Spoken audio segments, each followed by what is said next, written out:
Okay, so as you can see, I erased my board. I only did that a couple of minutes ago. I'm trying to get you guys, this is gonna be the tough one, so we're gonna do this one next. So the next heat transfer we're gonna talk about is gonna be conduction. Now, conduction's the easiest one in my opinion, okay? So I'm gonna show you a picture, and some of you guys might know what this is, all right? So this is a conductor for an orchestra, all right?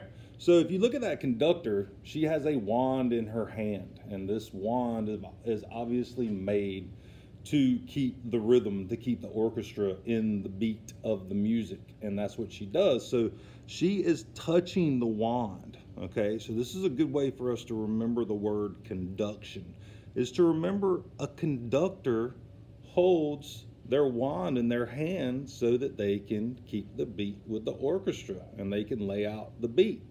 So an easy way to remember this is, let's go ahead and write this down. So you're going to put down a transfer of heat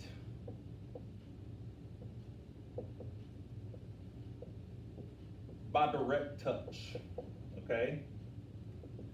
Now, this does not have to be you doing the touching, okay? Doesn't have to be at all. Let's go ahead and let's give some examples of yourself though, okay?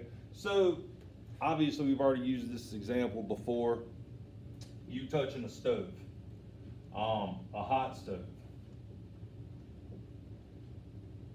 You know that if you touch a hot stove, anything that's higher than your temperature, so I mean, if you 100 degrees higher than your temperature, you're going to more than likely get burned because you have touched that thing and it has transferred its heat to you. All right. Also, putting your finger into a fire.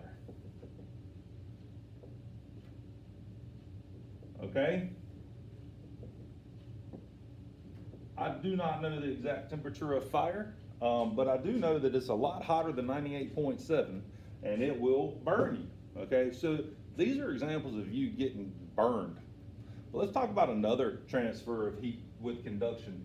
Let's say that you have a cup of joe, or a cup of coffee as we call in the business of teaching, and you put a spoon inside of the cup of joe, all right, and the coffee is super hot.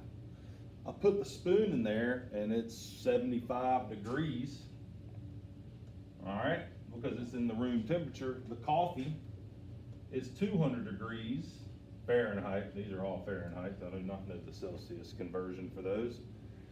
That heat from that coffee is going to go directly to that spoon and it's going to warm the spoon up. Now, if you don't leave it in there long enough, it's not going to be so hot. You can't touch it and pull it out yourself. Here's another thing that's a little different. Let's say you have a pot of boiling water on the stove, and for some reason you put a metal spoon in there and let it get hot. Would you want to go and touch that spoon once the water was boiling? The answer would be no, boys and girls, because the heat from the water is going to travel up into the spoon because it's touching the water, okay? So those are examples of conduction of where you're not necessarily involved, like two inanimate objects are involved, but you still have to go and touch the spoon in order to get burned, all right? So this one's super simple. Easy one to remember. I don't think you're going to have a problem with this one. Just remember the conductor I showed you, all right? And she's holding the wand.